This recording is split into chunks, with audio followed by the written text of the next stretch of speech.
తెలంగాణ భవన్లో ఆర్ఎస్ ప్రవీణ్ కుమార్ మాట్లాడుతున్నారు. లైవ్ ద్వారా చూద్దాం. కోట్లాడండి కానీ మీరే కోర్టు సివిల్ కోర్టులు చేయాల్సిన పనిని అసలు ఇలా ప్రాపర్టీ డాక్యుమెంట్స్ను కానీ సేల్ డీడ్స్ను కానీ లేకపోతే మరి పహానీలను కానీ కాసరా పహానీలను కానీ వీటన్నిటిని జడ్జి చేయాల్సిన అధికారం సివిల్ కోర్టులకు ఉంటుంది. ఆ సివిల్ కోర్టులు చేయాల్సిన పని కూడా హైడ్రా అధికారులు చేయాలని చెప్పేసి ముఖ్యమంత్రి రేవంత్ రెడ్డి గారు చెప్పిందంటే ఆయన గతంలో రియల్ ఎస్టేట్ దందా చేసే ఈ స్థాయికి వచ్చిండ్రు కాబట్టి నేను ఏం చేసినా నడుస్తుంది, కబ్జాలు చేసినా నడుస్తుంది, ఏం చేసినా దొంగ డాక్యుమెంట్లు సృష్టించినా నడుస్తుంది అని చెప్పి అవే మెలకువలు మీరు హైడ్రా అధికారులకు నేర్పించిందా రేవంత్ రెడ్డి గారు? అందుకొరకే నేను ప్రభుత్వ అధికారులకు దయచేసి నేను కోరుతా ఉన్నా, చట్ట ప్రకారమే పనిచేయండి. ఇవాళ రేవంత్ రెడ్డి ఉంటాడు, రేపు పోతాడు. ఇవాళ పొంగులేటి శ్రీనివాసుడు ఉంటాడు, రేపు పోతాడు. కానీ మీరు రాసే ఫైల్స్ 63 కోర్టు ధిక్కరణ కేసులు ఉన్నాయంటే మీరు అర్థం చేసుకోండి. 63 కోర్టు ధిక్కరణ కేసులు. ఇంకా హైకోర్టుకు మొక్కాలే, మిమ్మల్ని ఇంకా అరెస్ట్ చేసి జైలు పడేయలేదు. హైకోర్టు చాలా దయా దాక్షిణ్యాలతో ఇప్పటికి కూడా మీకు ఒక అవకాశం ఇచ్చింది. ఇవాళ నేను CCLA గారిని కోరుతా ఉన్నా, ప్రిన్సిపల్ సెక్రటరీ రెవెన్యూ కోరుతా ఉన్నా, అదేవిధంగా గౌరవ DGPని కోరుతా ఉన్నా. మీరు ఏకపక్షంగా పోతున్నారు, ఏకపక్ష నిర్ణయాలు తీసుకుంటున్నారు. రేవంత్ రెడ్డి ఎక్కడ అక్రమ కేసులు పెట్టమంటే అక్కడ అక్రమ కేసులు పెడతా ఉన్నారు. హైడ్రా వాళ్ళు కంచా గచ్చిబౌలికి పోతే 400 మంది పోలీసులను పెడతారు. హైడ్రా వాళ్ళు బౌద్ధుర్పురాకు పోతే 1000 మంది పోలీసులను మొబిలైజ్ చేస్తారు. హైడ్రా వాళ్ళు లోతుకుంట పోతే 1000 మంది పోలీసులను మొబిలైజ్ చేస్తారు. చివరికి గౌరవ హైకోర్టు ఏం చెప్పింది?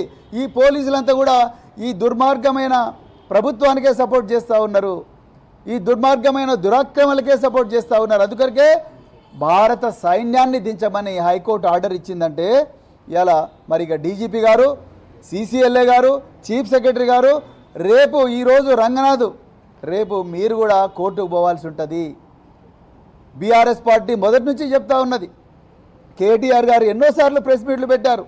మూసీ సుందరీకరణ పేరుతోని మీరు ఏదైతే విధ్వంసానికి పూనుకున్నారో హైడ్రాను ముందరబెట్టి పేద ప్రజల ఇండ్ల మీద బుల్డోజర్ నడిపించాలని మీరు ఏదైతే పన్నాగ పనినరో KTR గారు మొదటి రోజు నుంచి కూడా దీని మీద పోరాడుతూ ఉన్నాడు. బీఆర్ఎస్ నాయకత్వం పోరాడుతూ ఉన్నది.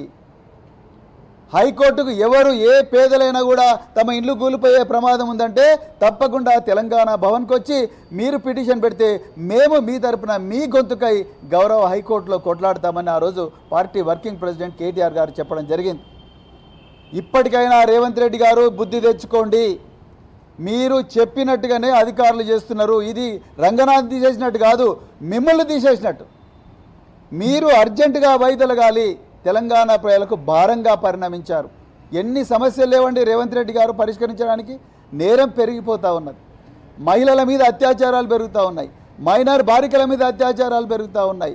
ఒకవైపు విద్యార్థులు మా పేపర్లు లీక్ అవుతామని కొట్లాడుతూ ఉన్నారు, నిరుద్యోగులు క్యాలెండర్ ఏమైందని కొట్లాడుతూ ఉన్నారు, రైతులు యూరియా ఏమైందని కొట్లాడుతూ ఉన్నారు. ఇంకొక వైపు ఎల్నైనో ముప్పుతోని రైతులు మరి తల్లడిల్లిపోతూ ఉన్నారు వర్షాలు రాక. ఇవన్నీ సమస్యలను పరిష్కరించాల్సిన మీరు నిరుద్యోగులు, ఉద్యోగులు, రిటైర్ అయిన వాళ్ళు పెన్షన్లు కోరుతూ ఉన్నారు.